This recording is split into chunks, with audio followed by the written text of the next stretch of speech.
everyone. Welcome to another episode of Gray Matter.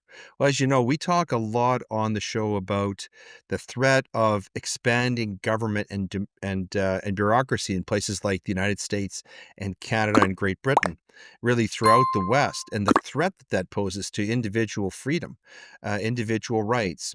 And so we have on the program today a real treat, a man who's written extensively about this, especially in economic terms, but also in geopolitical terms, and his name is Murray Sabrin. Murray, it's great to have you on the program. I'm looking forward to our conversation. Well, great to be here with you, Leighton. I really enjoy these interviews that I've had over the years because it gives me an opportunity to reach as many people as possible with things that I taught in the classroom, not from a political point of view, but just from an analytical point of view, especially in a course that the students really enjoyed and got a lot of insight called The Financial History of the United States, which I think is one of the most important things I've done in my life because it gives students a perspective that they otherwise would not get about how business and the government policy affected the economy.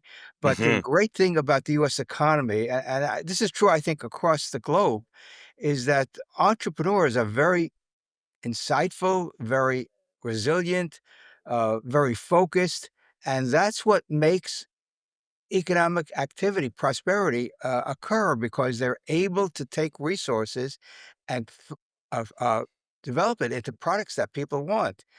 Government can't do that. Socialism can't do that. It's only the free market that can do that. Well, I would have loved to take your course. I think the courses that they're teaching right now basically say that America was built on the backs of slavery or something like that. Of course, that's a lot of nonsense. We're going to expose some of those lies, hopefully in the next hour or so.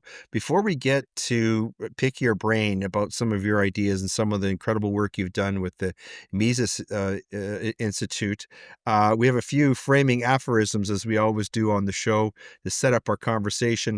These are going to be very familiar to you, Murray. One is from another Murray, Murray Rothbard, who wrote that a man who puts all the guns and all the decision-making power into the hands of the central government and then says, limit yourself, it is he who is truly the impractical utopian. Next, from Milton Friedman, Nobel Prize winning economist, who wrote that many people want the government to protect the consumer. A much more urgent problem is to protect the consumer from the government. Never been more true than today.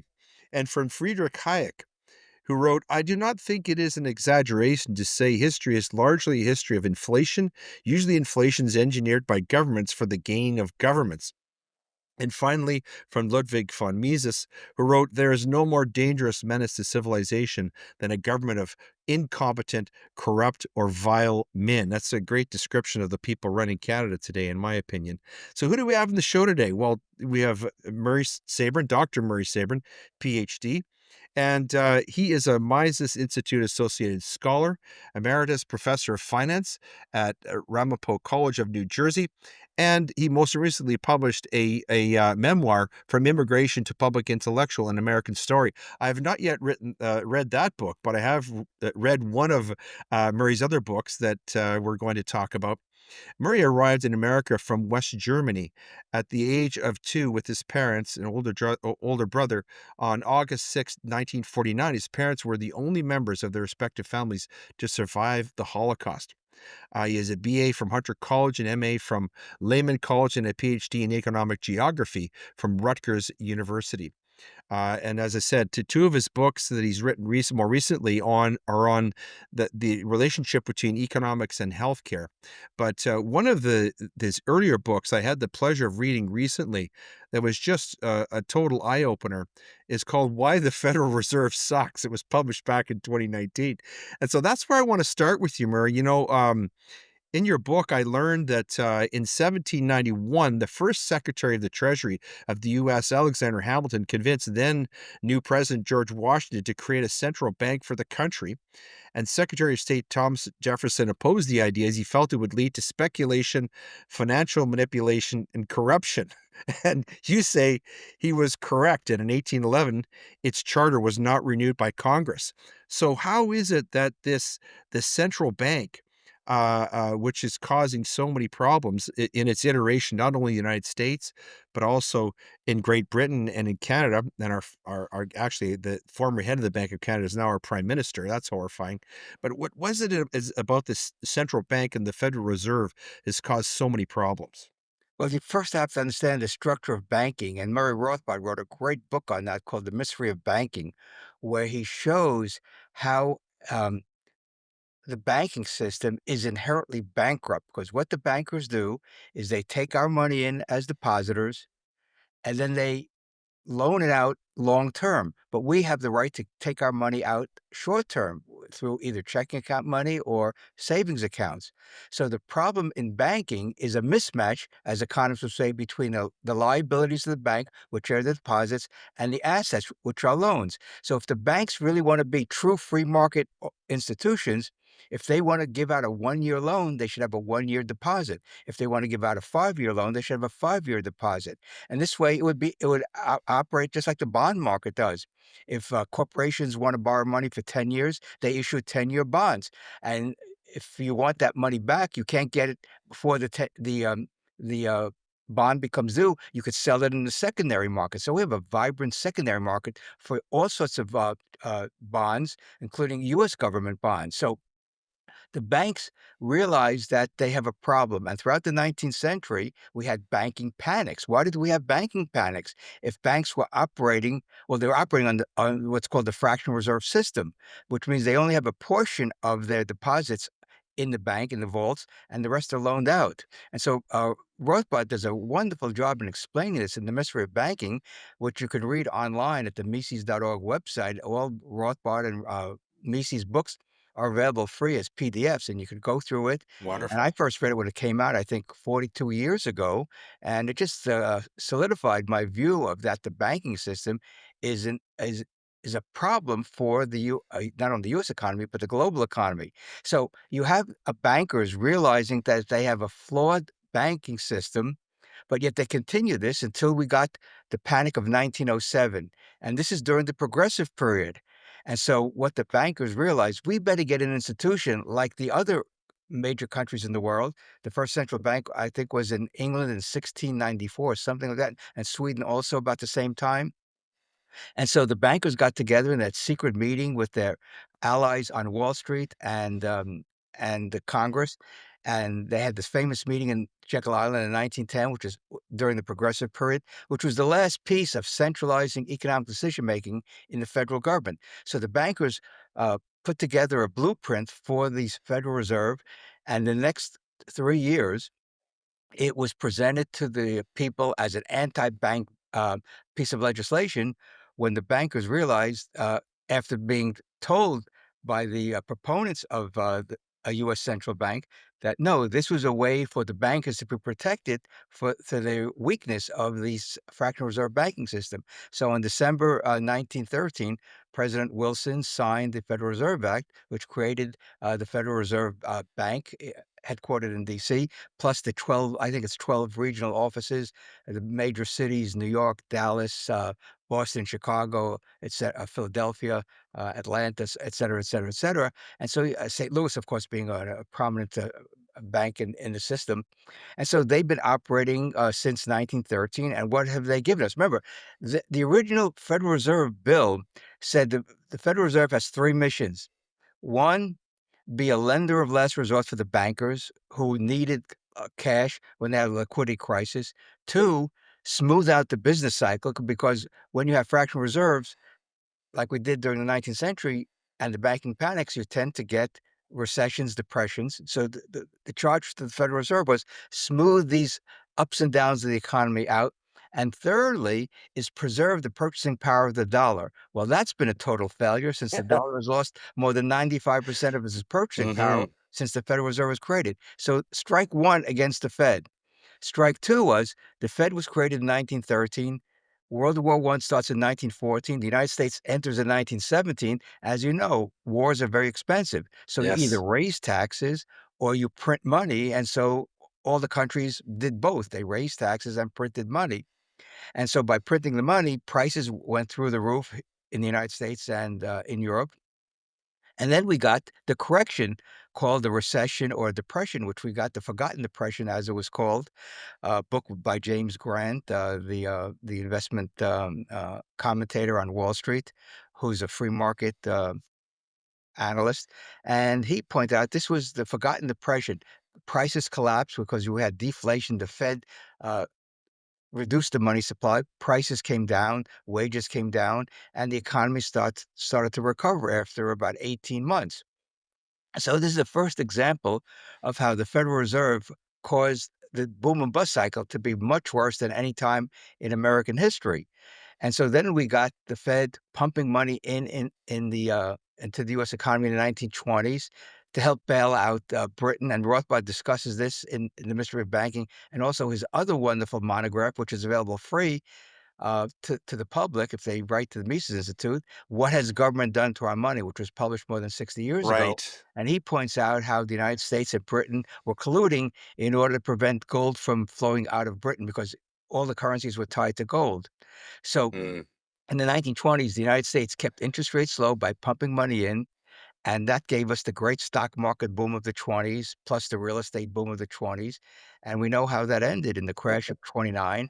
And Hoover, being president, being an interventionist president, did everything wrong. And the correction that should have lasted a year or so, like it did in 1920, 21, let, deepened. So by the time 1933 came around, when Roosevelt was inaugurated in March of 1933, after decimating Hoover at the polls in November of 32 because we reached 25% unemployment. The economy was in a mess. He signed the Smoot-Hawley tariff in 1930, which reduced international trade substantially, and therefore the economies of the world tried to build fortresses around their countries in order to boost domestic production, which of course was a big flop.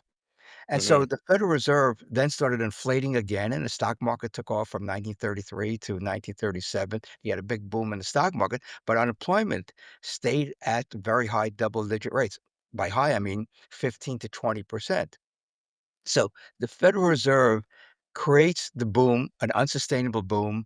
Then it realizes it has to raise interest rates and cut back the growth of the money supply or even reduce the money supply in order to stop the distortions that occurred during the boom phase.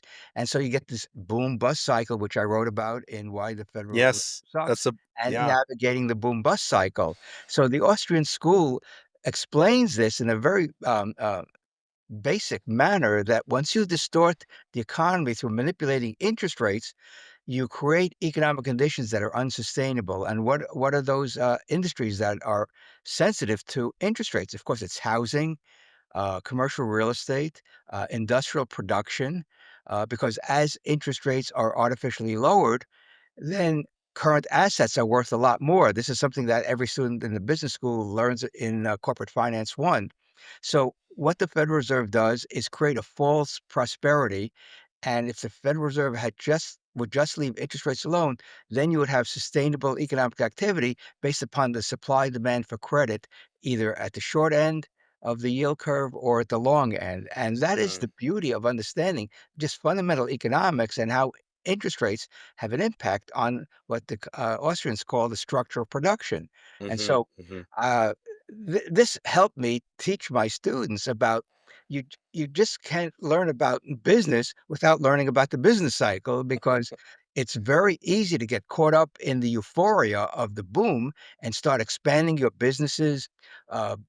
Whether you're a retail businesses, you buy more businesses or you expand your own businesses, hoping that there'll be enough demand in the future to buy your product or service, whatever you're selling. And this always ends in a bust. So we saw the dot-com bubble, we saw the housing bubble recently. Currently, we have what people have called the everything bubble. Real estate has gone through the roof. I mean, prices since pre-COVID have doubled in the United States in some communities, which is totally Mhm. unsustainable. And Yeah. you're starting to see corrections in many communities across the country. Mm. And of course, wages lag behind prices in this process. And that's why it's not a wage price spiral. It's basically a money spiral that leads to prices and wages going up. And then, of course, employers cut back on the number of employees. And so you get a rise in unemployment. So Mhm. It's very easy to understand this if you go to the right sources, such as The Mystery of Banking by Rothbard, his other monograph, What Has Government Done to Our Money? Mises has written a ton of material. His first book that was The Theory of Money and Credit that I read back 50 plus years ago when I was in graduate school, learning about the history of money and banking and how it affects the economy. And since I was doing it from an economic geographic perspective, I was looking at how does it affect local economies, and that was Right. the nature of my Mhm. dissertation. And by the way, Murray Rothbard was a member of my dissertation committee. I'm only one of two people in the history of academia that have gotten a PhD under Wow. Rothbard's. What an honor. Yeah, that it was great Yeah. to have him be part of that process, and his work was instrumental in my own development in terms of understanding the economy and trying to teach as many people as possible. And it was extremely helpful in the classroom Mhm. because I was able to integrate financial business cycle analysis with teaching students about securities investments and business finance. And of course, Mhm. the stock market is greatly affected by lower interest rates. So we Right. saw the stock market boom in the 20s, then crash 89% from 1929 to 1932. And then we saw the same thing, recently. The stock market had a big rise, during the housing bubble, then it crashed 50%. The dot-com bubble, the Nasdaq, where a lot of these, high-tech companies were located, that declined, I think, about 90%. So stocks are greatly affected by the boom-bust cycle. Mhm. And now, the question is, when will the other shoe drop? Because we've had such a vibrant stock market since the bottom in 2009, and it's Mhm. been, what, 16 years now since that bottom took place, and we've had corrections since then. The question is, will we have another 1929? And I think there's a real possibility we could have it by the end of the decade, beginning of Wow. the next decade, as these distortions build up, as the Fed continues to try to manage the $28 trillion economy. And that, I think, is what Hayek wrote about in a book called Yeah. The Fatal Conceit. Yes, I People read in that. people in Mhm. Washington and London and Paris and Berlin, they cannot manage their economies. Actually, it's Brussels now with the EU. They Yeah. cannot manage economies. This is sort of a soft central planning that they believe in. They don't believe in the hard central planning of the Soviet of the uh, Mhm. former Soviet Union or Cuba or North Korea, but they believe that they can use fiscal and monetary policies, government spending, taxes, and monetary policy Yeah. to manage the economy. They don't believe in free enterprise. They don't believe Yep. in the price system. They want to control everything. Well, this is one of the things I wanted to ask you about, Murray. Folks, we're talking with Murray Sabrin, who is a professor and he's author of two books, actually several books, but two that we're featuring today. We're adding to our reading list. One that I read in preparation for our talk today, called "Why the Federal Reserve Sucks," which is just a great book. And then the other book that he mentioned, "Navigating the Boom Bust Cycle: An Entrepreneur's Survival Guide." Murray, coming back to this idea of a stock bubble, I wanted to ask you about this. When I was reading your book, I saw an old interview with Dr. Milton Friedman, where he actually said that students in university are taught a lie about the main causes of the Great Depression. And of course, what we're told is it's all about, the greedy stock barons, greedy capitalists, and they were just doing too much of buying low and selling high, and they caused all the problems. Milton Friedman said something that I'd never heard before. It was really fascinating, and I'm not sure I quite understood it. And I wanted to ask you about this.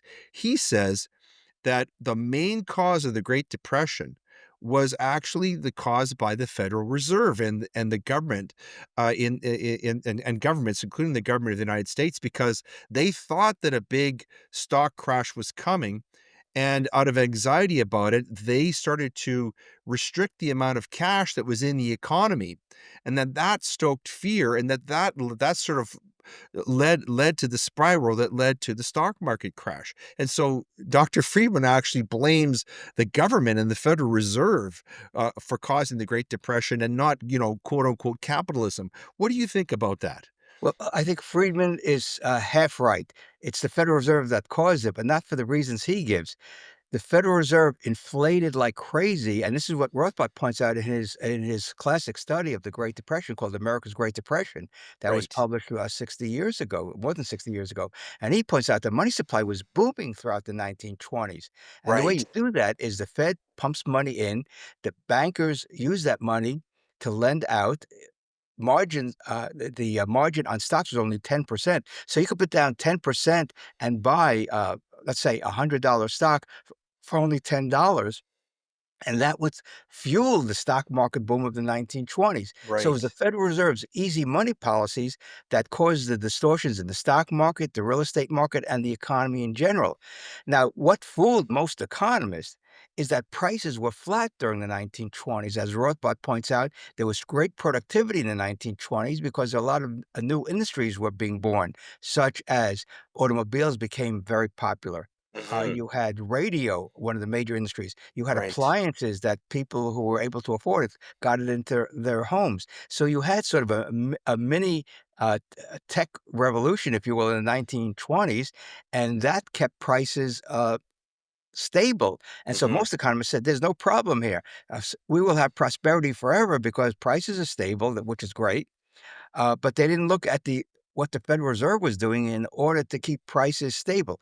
In a free market economy, Leighton, and this is something that most economists and pundits on TV don't realize, and certainly the Federal Reserve doesn't realize. In a free market economy, prices slowly decline as productivity increases, and if you have a Mm. stable money supply, prices will slowly go down. I understood that in the 1950s when color TV came out as a kid, and I said, "Why would anybody buy a color TV now?" Which at that time was $1,000. Can you imagine what a Oh, $1,000 purchasing power in 1956 was? It's about $10,000 today. And so I said wow. to myself, being Elvis would look good on Ed Sullivan, though. yeah, I mean, I said to myself, no one should buy new products, wait till the productivity increases. And so I was understanding basic economics back then as a way to understand why should you buy new products when eventually prices will go down as there's more output. And that's Mhm. the way the free market works. And so this is exactly what happened in the post-Civil War economy. Prices were slowly going down because of the great productivity of the industries that were being created in the post-Civil War period. And we had a relatively stable money supply, but we did have occasionally booms and busts during that period as well, as Rothbard discusses in his other collection of essays called The History of Money and Banking in the United States. So these are the books that Rothbard, throughout his lifetime, wrote about to help explain the Great Depression, the history of money and banking throughout from the colonial period to the end of World War II, and the nature of the banking system with the mystery of banking. And so Friedman has it backwards. It's not that the Fed pulled the rug under the economy by tightening credit. The banks were in deep trouble because they were overextended. Right. The banks made loans that they were calling in because the stock market was going down, and so that Mm. would what? Uh, cause credit to decline and cause the money supply to decline. So it Mhm. wasn't that the Fed was engineering this, it was the marketplace, making sure that, people who borrowed extensively would now have to pay the piper, and so the credit was contracting and the money supply was declining. And so what Hoover did, to, which added so-called fuel to the fire, he told American businesses at conferences at the White House, keep wages up because that's a sign of American prosperity. Well, if your prices are going down, if your costs are going down, then your wages have to go down. And Hoover said, no, you shouldn't do that. And it, when I taught macroeconomics, I used a textbook that showed clearly the industries that had the lowest drop in wages had the highest rate of unemployment, and the Right. industries that had the greatest drop in wages had the lowest unemployment during this period. So the market was reacting to to the signals in the labor market, and so Mhm. Hoover did everything wrong. The economy spiraled into this abyss called the Great Depression. And Roosevelt ran on a very fiscal conservative platform in 1932. He was overwhelmingly elected. Hoover was disgraced, as was the Republican Party. And what did Roosevelt do when he got in? He basically continued all of Hoover's interventionist Yeah. policies. And that's why the Great Depression lasted throughout the 1930s. And the way that we, quote, got out of the Depression is that we entered World War II and 10 million men went into the military, reducing the unemployment problem in the country, Mhm. and the women went into the factories. And that's not exactly the best way to end the Depression. No. The best way to end the Depression is what Harding and Coolidge did with the forgotten depression in the early '20s. They just let the economy work itself Yeah. through, and that's exactly what happened. And Yeah. Coolidge doesn't get enough credit for this because Mhm. he made some comments about how government is really overstepping its bounds based upon its constitutional constraints in terms of spending. So that's Mhm. another component Yeah. of this riddle of Interesting. why we have this gigantic Washington establishment in Mhm. terms of spending and monetary control. What you're describing is a really great example of something that is true in economics, but also in other spheres. And that is that when you have a complex system like an economy, and sort of people who think that they can fix it by doing little tweaks, for example, doing what Roosevelt did by applying Keynesian economics, they don't consider the many computations and permutations that they're meddling in it can have when you're dealing with a complex system. And oftentimes what happens is instead of making things better, their manipulations actually make things worse, as you describe, because of the government's interference in the economy actually prolonged the depression, which if they had just been patient and stayed out of the economy and let the market work itself out, would have been corrected much sooner in the way that, for example, you described Coolidge did. Is that a fair way of, would you agree with that? Yeah, I mean, the whole point of economic distortions is you want to get rid of them as quickly as possible. Right. And the two major distortions that we've had in the 1970s was the two oil crises we had in 73, Mhm, 74, and then mhm. in 79 and 80. Yeah. And Nixon, a Republican president who supposedly believes in free markets, gave us wage price controls prior to that. And Arthur Burns, his friend at the Federal Reserve, pumped money in, and this distorted the economy, gave us the inflation of 73 and 74. And then Carter gave us the inflation with G. William Miller, the head of the Federal Reserve at that time. And so it's easy to understand this by looking at exactly what's happening in real time and then looking backward and say, what did they do wrong to give us gas lines? What We don't have any gas lines in America today.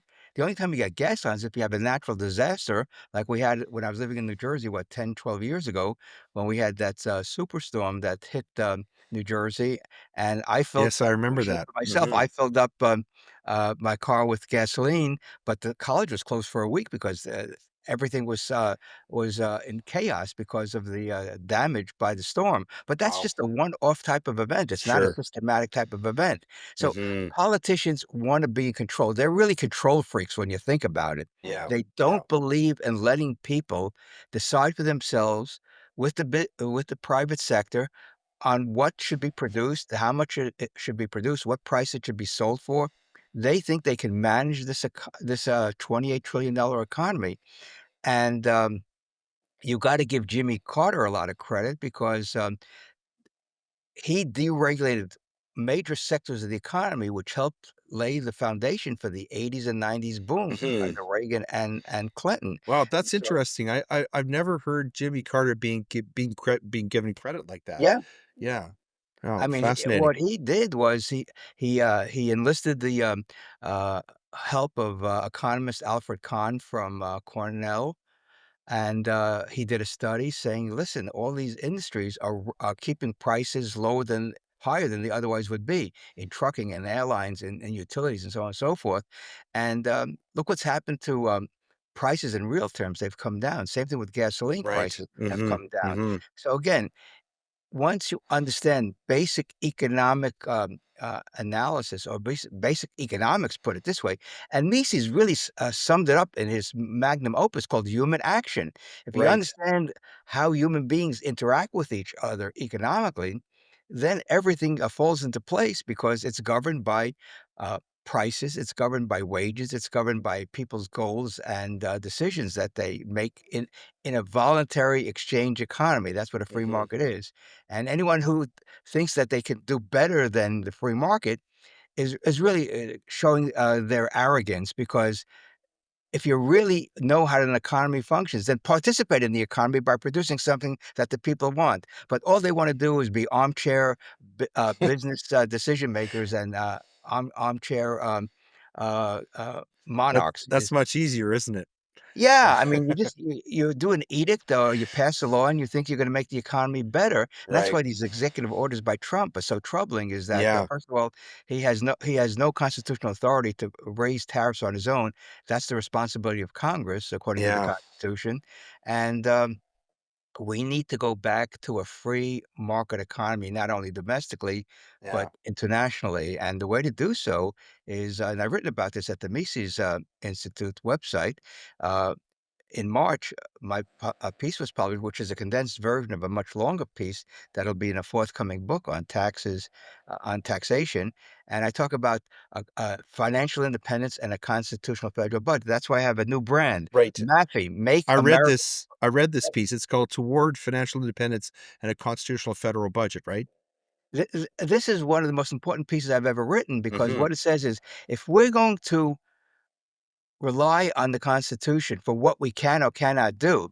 If everyone who in Congress and the administration took an oath to uphold the Constitution, then you're spending money that is not authorized by the Constitution, according to Article 1, Section 8. And so that's why we need to get back to constitutional base. This is Article 3. I'm trying to remember. It's Article 1 or Article 3, Section 8. Uh, and that describes what the federal government can spend money on. Right. And so the federal government has no responsibility in, let's talk about this, healthcare, retirement benefits, education, grants to colleges and universities, agricultural subsidies, corporate welfare, foreign aid. Because in the old days, Leighton, people who wanted to ban alcohol knew there was no constitutional authority for the federal government to ban alcohol. So we got the 18th Amendment, which gave the federal government the authority to Right. ban alcohol. Mhm. When Mhm. the Supreme Court ruled the income tax unconstitutional in 1895, which was part of a tariff bill, the pro-income tax people got us the 16th Amendment, which gave the federal government the power to tax the incomes directly of the American people and businesses. Mm. Well, when it comes to the Federal Reserve, there's no constitutional amendment giving the federal government the authority to create a central bank. And so you can make the case that the Federal Reserve is unconstitutional because there's no authority for that. And so Mhm. here is what we need. We need to have a constitutional a discussion about the Constitution. What can the federal government do or not do? And then the people who took their oath, who are serving in office, should adhere to it. Now, the Right. question is, as the quote that you had from Rothbard, giving the government that power, even with the Constitution, we've seen the Constitution has been ignored by both Republicans and Democrats now for 100 plus years. And that's the troubling aspect of so-called democracy is Mhm. that they're not constrained by the Constitution. And the Supreme Court hasn't done a good job either by telling Congress that what you're passing is unconstitutional. And so that's the crisis that we're in. We're not in a crisis because Donald Trump is president. We're in a crisis because members of Congress and presidents from both sides of the aisle have refused to abide by the constraints of the Constitution. Right. And that theme is catching, isn't it? It's almost like a fever that people who are in government and especially in bureaucracy don't seem to feel constrained by constitutional limits anymore. And part of this is what's happening with judges. And this is something that, as a lawyer, is of great concern to me. This judicial activism, the role of judges. to my understanding, is not to make law. That's the role of the legislative branch and the executive branch of government. The judicial branch is not in the business of making law. But try to tell a judge that these days. A lot of the laws that we have are actually judge-made laws.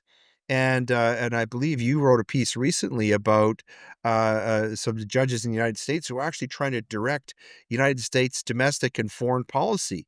And Donald Trump actually got into a situation with a judge where he hit a judge with impeachment articles. You want to talk about this in the context of these deportation flights?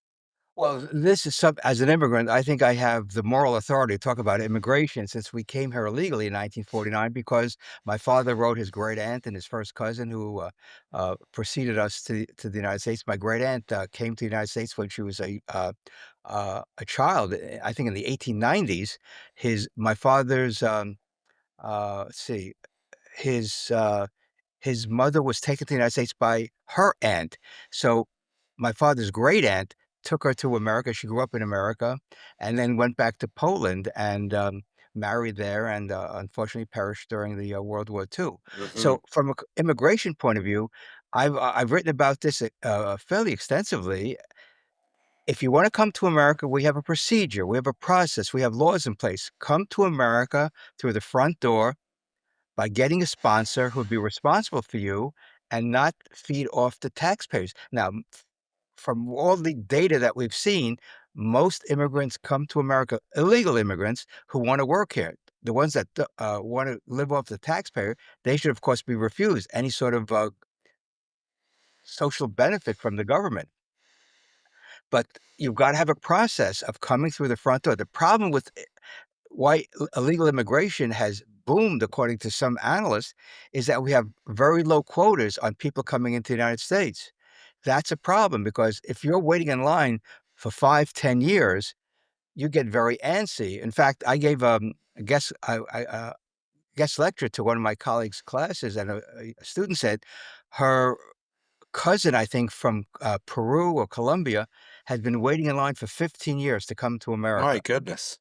And that is just untenable. If there's family here, the family could take care of them, or in our case, we were helped by, a social service agency that's been around since the mid-1800s, and my father got a job pretty quickly, in a pencil factory for $1 an hour, and, we got our own apartment in the Lower East Side of What a Manhattan. success story. They must have Yeah, been very proud of you. 20 thank you, for $26 a month, and so my father was able to, support a family, and then my younger brother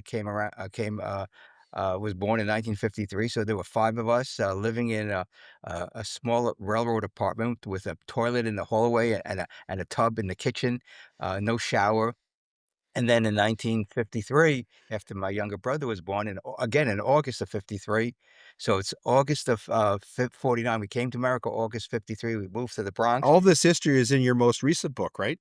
Yeah, it's all in the Yeah. memoir, Yeah. how my journey started in America, how growing up in New York City, not far from Yankee What a Stadium, great story. and then learning about the world we live in, learning about, World War II, and then becoming a history major and learning more about it, and then learning more about it after I graduated and, was exposed to all the great work by the Austrian economists and other, academics about, history and, political science, and so, given the fact that I wanted to know as much as possible about how we got here in the 1950s and 60s, what's the background to how the United States and the world evolved? And then, of course, being a graduate student, where I did a ton of reading about the economy because Nixon did wage price controls in August of '71.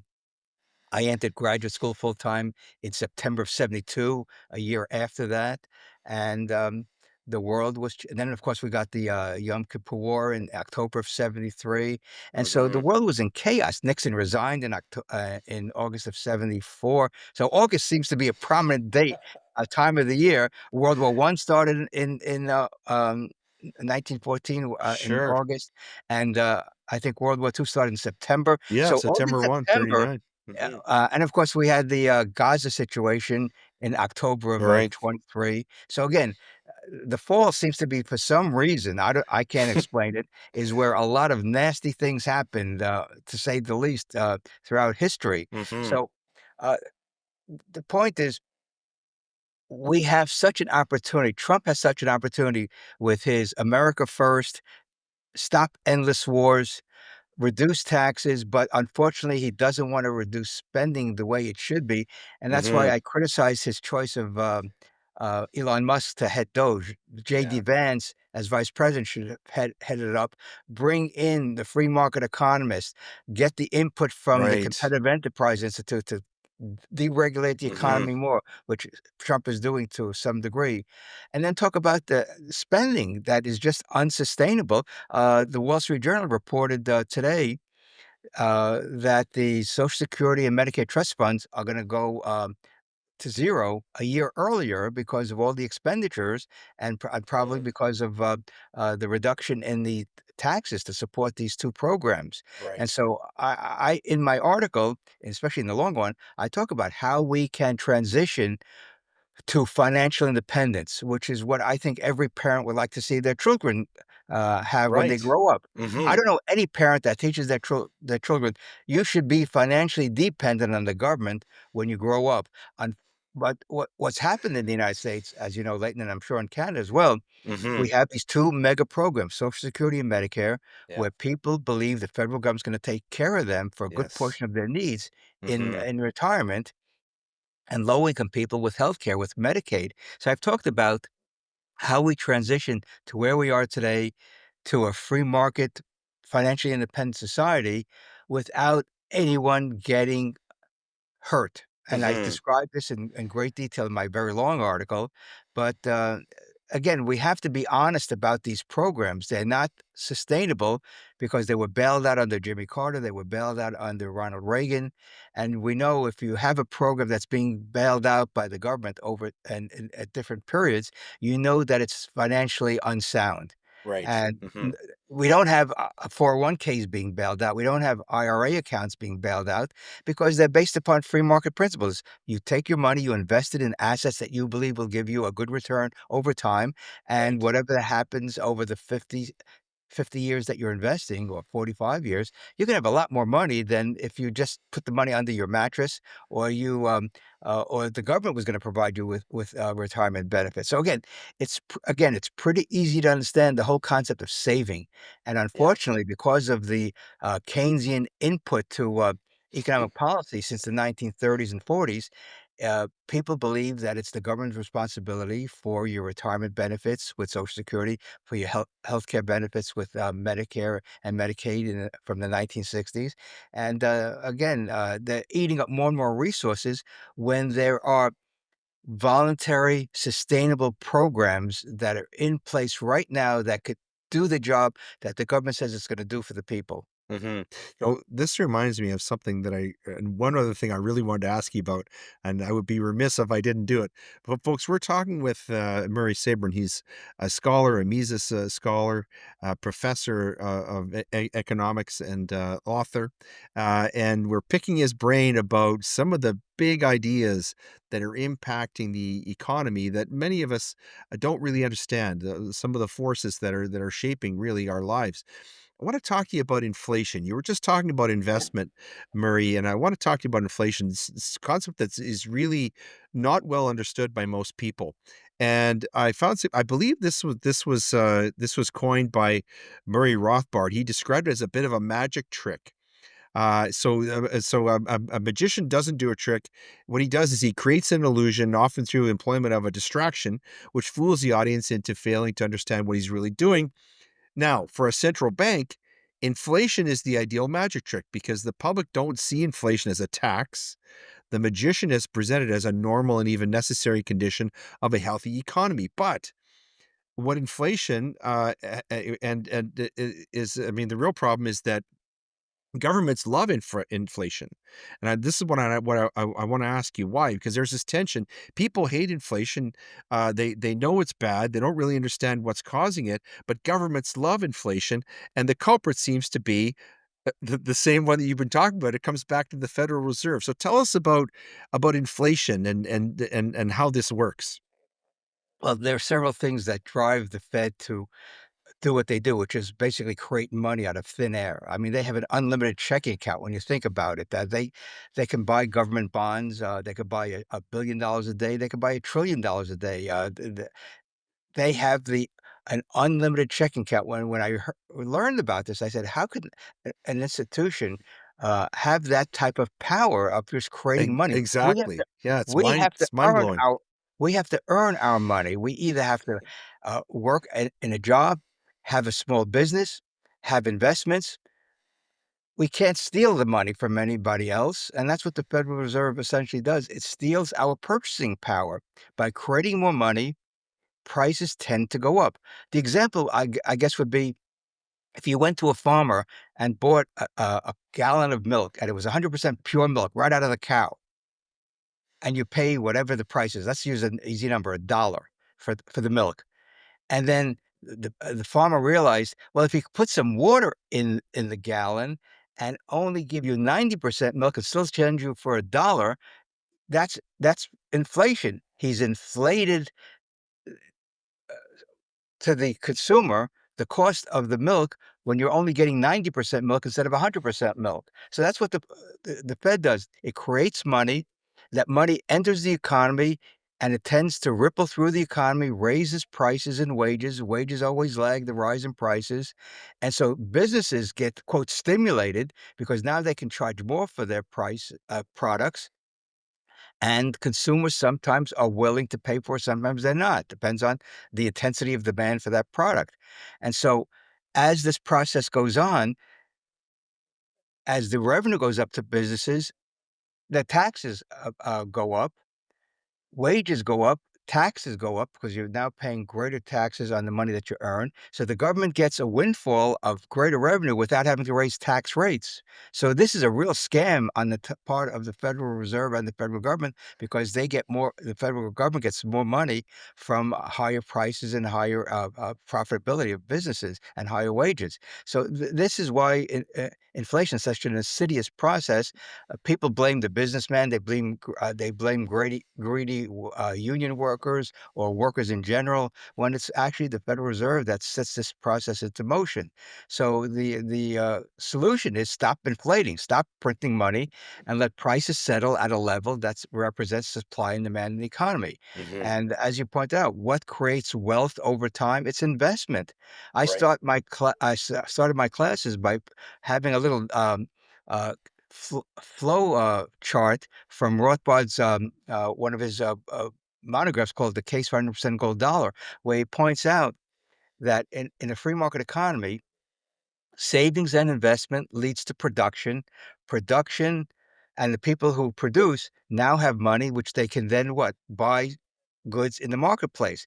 So production precedes consumption. The Keynesian economists focus strictly on consumption. Right. So I explained this to my students very simply. As a college professor, I can't consume unless I first provide services called college teaching. So I'm hired by the college. I get a paycheck for showing up in the classroom and teaching my students, and then I can consume things that I want. Right. It's that simple, and you've got to be a producer before you can be a consumer. Mhm. So you can bring it down to even simpler things. Robinson Crusoe on the desert island, he can't consume unless he first spends time gathering berries or catching fish. So, and he has to get what? The instruments he needs to catch fish, a spear or something like that. So he has to produce a spear in order to catch the fish so he can consume the fish. Mhm. So when you Mhm. break things down to its basic components, production precedes consumption. Savings and investment is the foundation of that process, and that's what creates wealth over time Mhm. and higher living standards. What a wonderful explanation. Thank you so much for that. Folks, we're talking with Murray Sabrin, and he's an author. We're going to talk about his books in a moment when we finish with their reading list. First, I want to invite people to make to leave your comments here, and if you have questions, we'd love to hear them. But if you're enjoying this content, we'd love to hear from you. Murray, I would be remiss if I didn't ask you about this. You wrote recently a piece called "Trump Channels John Bomb Bomb Iran McCain, the peacemaker, is sort of turning an American warlord."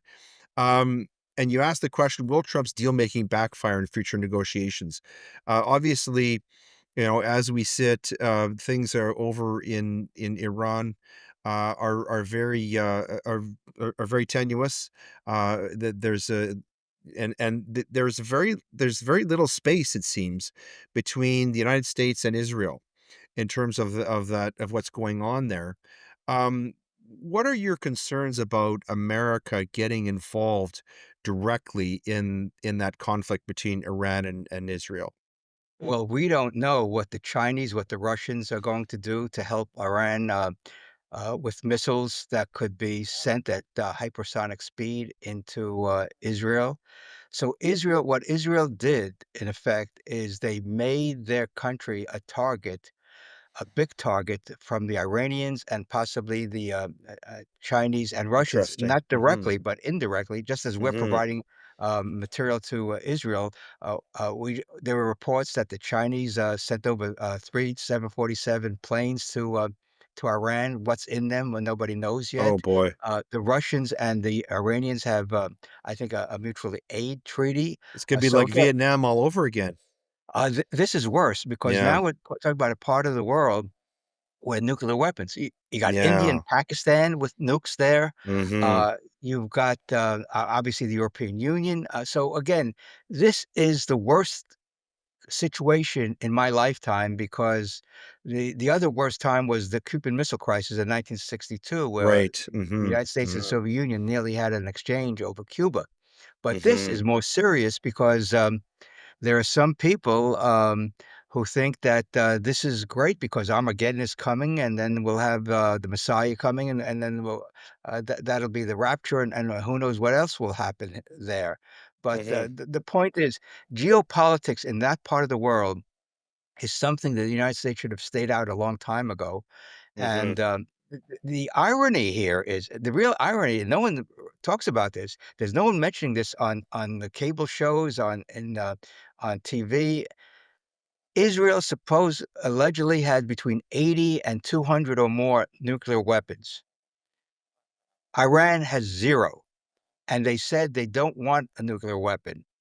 It's against their, worldview, and Mhm. yet Netanyahu says Iran is an existential threat to Israel. Well, if I'm an Iranian, I would say Israel is an existential threat to Iran because Yeah. they have nuclear capability of wiping out Iran, Yeah. turning Yeah. killing everybody in the country practically with their nuclear Mhm. weapons. Israel doesn't acknowledge they have nuclear weapons. They that haven't allowed any inspectors in their country, while Iran has allowed inspectors. And Trump pulled out of that agreement, nuclear agreement with Iran in 2017, 2018. Well, if the inspectors were there on a continuous basis, they would know. And Iran is not building it, according to the intelligence agencies. And Tulsi Gabbard, the director of national intelligence, testified in Congress in March that all the assessment is that Iran is not has no desire to build a nuclear weapon. One Right. nuclear weapon. Israel has at least 80, according to reliable Mhm. reports around the world. So again, Mhm.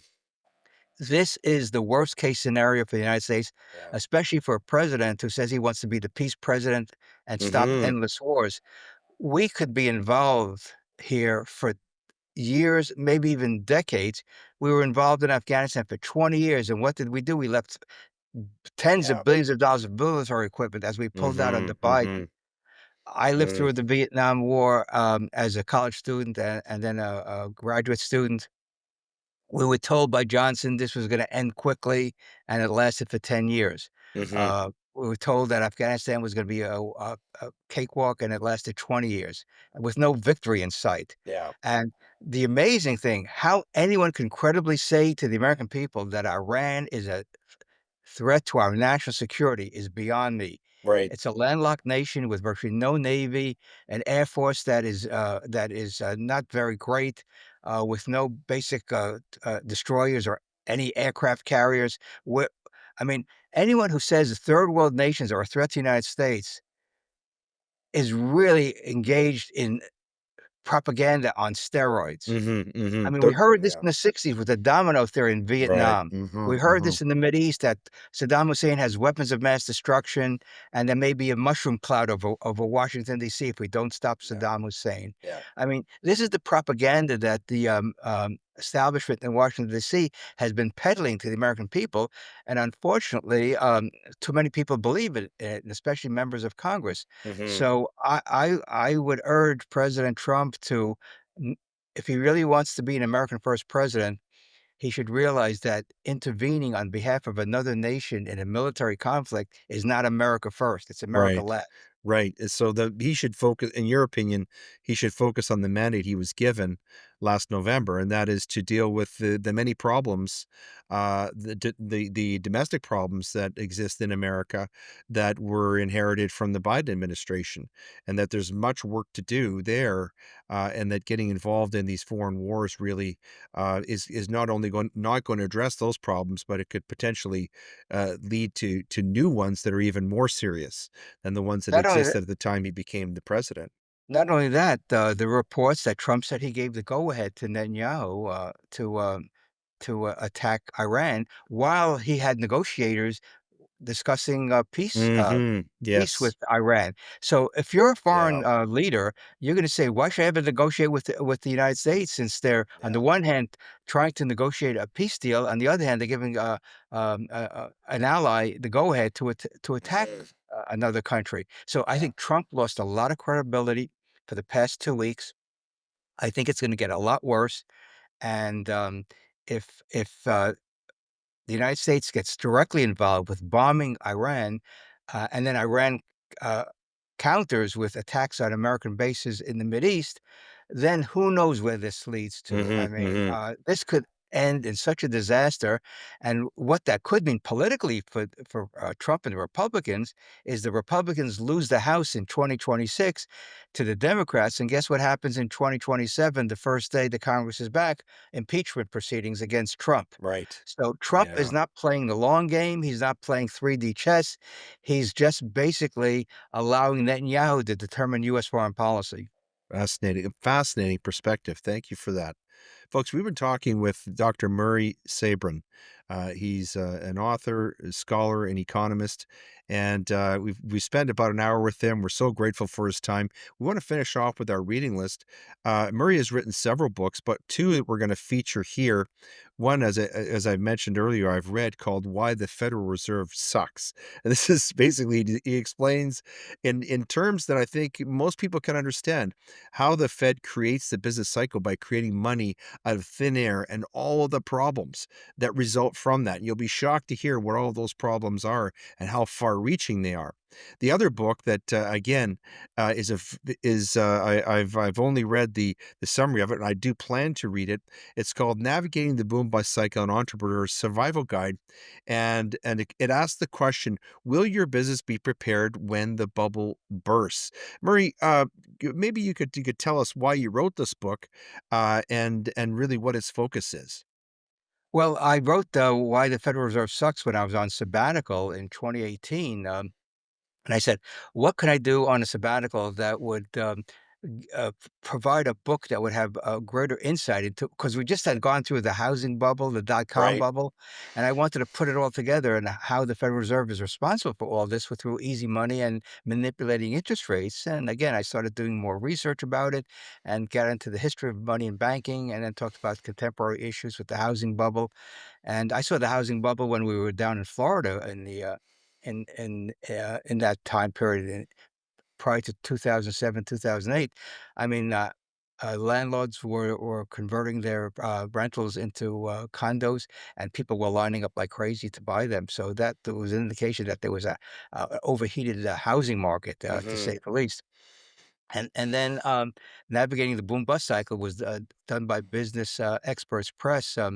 I was, contacted by one of their, book, acquisition editors who said, "We'd like you to write something for us." And I said, "Well, let's talk about, the business cycle and how it affects entrepreneurs and how they can navigate the business cycle because sometimes business people are not prepared when the cycle goes down. They're always looking at the upside, saying this is going to continue forever. And I talk about some practical things to look for to help them navigate it. And then I wrote the book on healthcare with Business Experts Actually, you've Press. written 2, right, on healthcare? Oh, yeah, too. And Mhm, then the other one that I wrote while I was finishing the Federal Reserve book was can we get medical coverage for everybody without getting the government involved? And that's the mhm, sort of the theme of the book. That's why it's called Universal Medical Care. Um, Medical care for everybody. To summarize the title. mhm, And the point is, the dirty little secret in healthcare is that we're overinsured.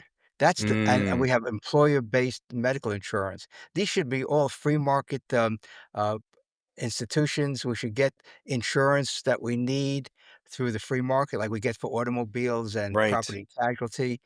And the other point is we only need insurance for catastrophic losses for the big ticket items, right. and we should pay out of pocket for normal visits to the doctor. I mean, I grew up in an era when a visit to the pediatrician was $5 back in the 1950s, and no one complained about it. And when my father had a major operation in 1961, Blue Cross Blue Shield took care of it, and it didn't bankrupt the family. My father was making I think a modest income at that time, $3, $4 an hour as a blue collar worker. So again, we're overinsured, we're over medicated, if you will, and we're undernourished. And that explains, I think, the problems that people are facing in our both our countries. And my goal is to just explain to people that we don't need a top-down government approach to medical care because healthcare is our responsibility. Medical care is what we purchase Mhm, when we need it, and if you take care of yourself, you're going to need less medical care as you get older, and that's the real challenge for the American people because now we're seeing a lot of illnesses that you didn't see until people were in their 50s and 60s, like colorectal cancer. You started to see them yeah, in the 30s and 40s now, which is a new mhm, phenomenon in America. You're starting to see a lot more heart disease of young people and a whole host of issues. Some of it is related to COVID and the shots that have caused a lot of problems, according to experts who have looked at the data. So again, government cannot manage people's health care. That's what we're responsible for. And the most important thing in healthcare is the doctor-patient relationship. right. Unfortunately, the doctor-patient relationship has been overridden by the insurance companies and the government. Mhm, And that's why doctors give you at most a 15-minute visit these days. You're lucky if you get something more than that. And again, growing up in the 50s and 60s, we didn't have any co-pays, we didn't have insurance forms, we just paid out of pocket for a doctor's visit and prescription. We went to the local pharmacy and got the prescription filled. It was a much simpler time, and Medicare and Medicaid changed that whole calculus in 1965, and with employee-based insurance from the 1940s and continuing since then, the doctor-patient relationship has been undermined, if you will, by mhm. government and employee-based insurance. Yeah, it really does highlight the sort of the tension between freedom and security Yep. and how the middle part there is responsibility. Are we going to be responsible for ourselves, or are we going to give up that freedom to, to bureaucracies, to governments, to insurance companies? And of course, there are far-reaching impacts of that, aren't there? And because this is true, all the what you describe about healthcare is really true all the way through throughout society, and it's a major problem. It's one of the major issues that we're facing is, this encroachment. It seems like the small the sort of sphere, the bubble of freedom, it seems to be continually shrinking as we give up more and more of our freedom for the sake of security. One perfect example of this whole notion that we've got to have this huge Medicaid bureaucracy to help low-income people get medical care. And I live now in Naples, Florida. There's a wonderful institution called the Neighborhood Health Clinic, which was founded 26 years ago by a physician and his wife. They do not accept a penny of taxpayer dollars. All the funds are raised through voluntary Oh, wonderful. donations. Mm. They do incredible work, they're expanding. There's a need for it here in the even though Naples is a pretty high income, community, there are a lot of service workers that are just getting by, and they're doing incredible amount of work without taxpayer dollars because it's basically social entrepreneurship, if you will. Mhm. It's there's a need in the community. What's the best way to address that need? Through humane, voluntary means, and that is through philanthropy. And I've written about this. I've cited the articles that talk about this with Peter Drucker's 1991 Wall Street Journal article, and that's what the financial independence is all about: is that people, by having their taxes reduced, hopefully to zero, they will now have the means to support their local food bank, their local. We support Habitat for Humanity here in Naples, other organizations that I learned about through the local newspaper, and they do great work. We established a charitable trust, my wife and I, several years ago, and we use it to donate to various charitable Mhm. organizations. And these are people that are doing great work without government intervention, without government dollars, which are taxpayer dollars. And that's the way a free society works. In the old Mhm. days, they were called mutual aid society. People got together at the local level. They were connected by either ethnicity, race, jobs, whatever, and they pooled their funds together to help people out who were unemployed, who had a death in the family. So that's the way needed medical care. That's the way a free and society operates, and without the bureaucracies in Washington or state capitals. And I'm gonna be continuing to do this. In fact, I hope to be on more podcasts, hopefully on some of the cable shows, and explain to people we don't need bureaucrats who don't provide any service. Yeah. All they do is shift money Mhm. around. In other words, Washington, D.C.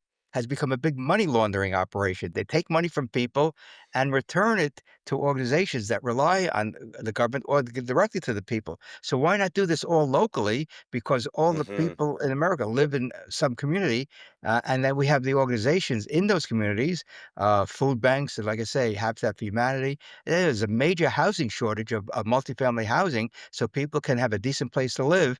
And Habitat for Humanity, I believe, is going into more family construction, which would be a great help to people who have Mhm. low incomes. Yes. So you heard it here, folks. Central planning does not work, not even in the United States and Canada. So we've been talking with Dr. Murray Sabrin, and we're so grateful for your time, Murray. It's been our pleasure having you on the program. We've learned so much just in this 1 hour. I want to thank you so much for being our special guest.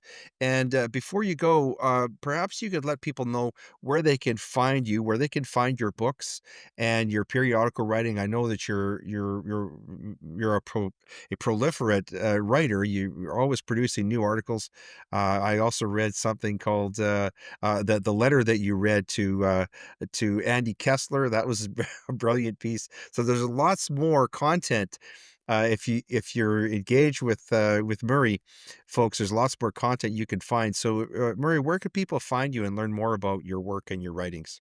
Well, I post on Substack, murraysabrin.substack.com, and the other letter that I wrote a few weeks ago was to Bill Gates, Oh and yes. how he and Warren Buffett and all the wealthy people in America can literally get rid of Medicaid by helping establish nonprofit medical centers throughout the country. It would take a lot of money to do so. They can start by doing it in houses of worship, then do in storefronts, and they should go to the neighborhood health clinic, which I link in that letter, and they can see how they operate after 26 years. But people at the local level could do so. This is the beauty of America. People at the local level don't wait for a government program to get things done. They do so Yep. because they have a passion for this.